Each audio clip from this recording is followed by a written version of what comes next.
এই ছেলে, এখানে তোমাকে আর একটা কথা বলে রাখছি, তুমি মনে রেখো। তুমি কথাকে উল্টে ধরিও না। আজকে তুমি ঢাকা সাভারের কথা উল্টে ধরেছ, তোমার ভুল হয়েছে, তুমি ভুল শুনেছ। আমি বলেছি টিভিতে আন্তর্জাতিক খেলা, ক্রিকেট, ফুটবল দেখা তো বহু দূরের কথা। আমি বলেছি আন্তর্জাতিক খেলা টিভিতে দেখা তো বহু দূরের কথা, আন্তর্জাতিক খেলার গল্প যেখানে চলে সেখানে বসে থাকাও হারাম। দেখি কোন মায়ের বেটা এই ফটোকে উল্টে ধরতে পারে। আর তোমার বাড়ির উপরে, 5 তলা বাড়ির উপরে অনেকগুলি পতাকা, তার একটা হচ্ছে ব্রাজিলের পতাকা। তুমি ব্রাজিলকে চিনো কে? তুমি কি ব্রাজিলকে চিনো কে? আচ্ছা, তুমি কি কোনোদিন ভেবেছো ব্রাজিলকে? তোমার বিদ্যা তো নেই, তোমার কি একটু বুদ্ধিও নেই? তুমি কি মানুষই নও? রাজশাহী চাঁপাইনবাবগঞ্জের ভাষাতে তুমি কি অমানুষ? তোমার ভিতরে কি কোনো মানবতাই নেই? ওরা ইহুদি, ওরা খ্রিস্টান, ওরা ইহুদি, ওরা খ্রিস্টান।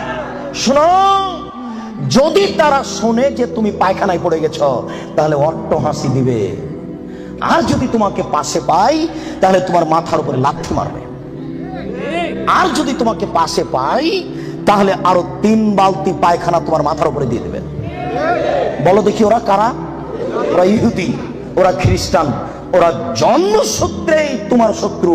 ওরা বলছে তোমার নবী ভুয়া, মুহাম্মদ সাল্লাল্লাহু আলাইহি ওয়াসাল্লাম ভুয়া নবী। নবী হলে আমাদের মধ্যে থেকে হবে কেন? ইব্রাহিম আমাদের, সুলাইমান আমাদের, দাউদ আমাদের, মুসা আমাদের, ঈসা আমাদের, ইয়াকুব আমাদের, ইউসুফ আমাদের, সব নবী আমাদের। মুহাম্মদ নবী হলে ইহুদি খ্রিস্টানদের মধ্য থেকে হবে, আমাদের মধ্য থেকে হবে। আরে মুহাম্মদ নাকি পৌত্তলিকের মধ্য থেকে হয়েছে। ছি ছি ছি ছি ছি, এ কেন নবী হবে? ছি ছি ছি ছি ছি, এ ভুয়া নবী। তুমি তার পতাকা মাথার উপরে তুলো কাপুরুষ। তোমার বিদ্যাকে আমি কবর দিতে এসেছি, তুমি মনে রেখো তোমার আমি কিছু না কিছু উপকার করবই করবো ইনশাআল্লাহ। শুনুন, দুনিয়াতে কিছু পাপ আছে মানুষ না করে পাপী। ফুটবল, ক্রিকেট, র্যাকেট খেলা যায় ওই সময়তে যখন টাকার হারজিত থাকবে না, শরীর চর্চা থাকবে, তখন যায়। ফুটবল, ক্রিকেট, র্যাকেট, ভলিবল এগুলো খেলা যাবে ওই সময়তে যখন টাকার হারজিত থাকবে না, শরীর চর্চা হবে। আর যাতে শরীর চর্চা নেই, বসে বসে সময় কাটাই, এটা খুবই খারাপ। চৌসার, ছক্কা, লুডু, দাবা, পাঞ্জা, ক্যারাম বোর্ড, তাস, গেমস এইসব খেলায় যদি কেউ অংশগ্রহণ করে তাহলে সে তার হাতকে শরীর শুকুরের রক্তের মধ্যে ডুবিয়ে দিয়েছে। মুহাম্মদ সাল্লাল্লাহু আলাইহি ওয়াসাল্লাম বলেন, মান লাইবা বিনারদি শির ফাকাদাত খালায়াদাহু বিদামি খিনজির। কেউ যদি চৌসার, ছক্কা, লুডু, দাবা, পাঞ্জা, ক্যারাম বোর্ড, তাস, গেমস এই ধরনের খেলায় অংশগ্রহণ করে সে তার হাতকে শরীর শুকুরের রক্তের মধ্যে ডুবিয়ে দিয়েছে। তুমি সাবধান থাকো।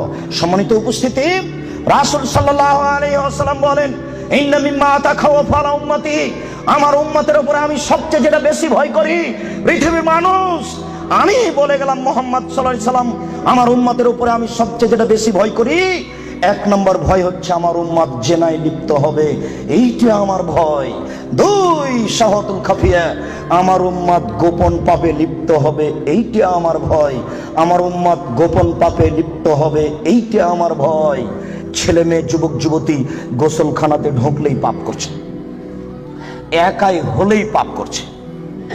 পুরুষ নারীর জন্য যে কত জেনার গোপন পাপের ব্যবস্থা হয়েছে এখন হিসাব করা যায় না। এই ছেলে, তুমি আছো ঢাকা লালবাগে আর তোমার বান্ধবী আছে লন্ডনে, 2 জন মিলে মোবাইলে গল্প করছো গোপনে।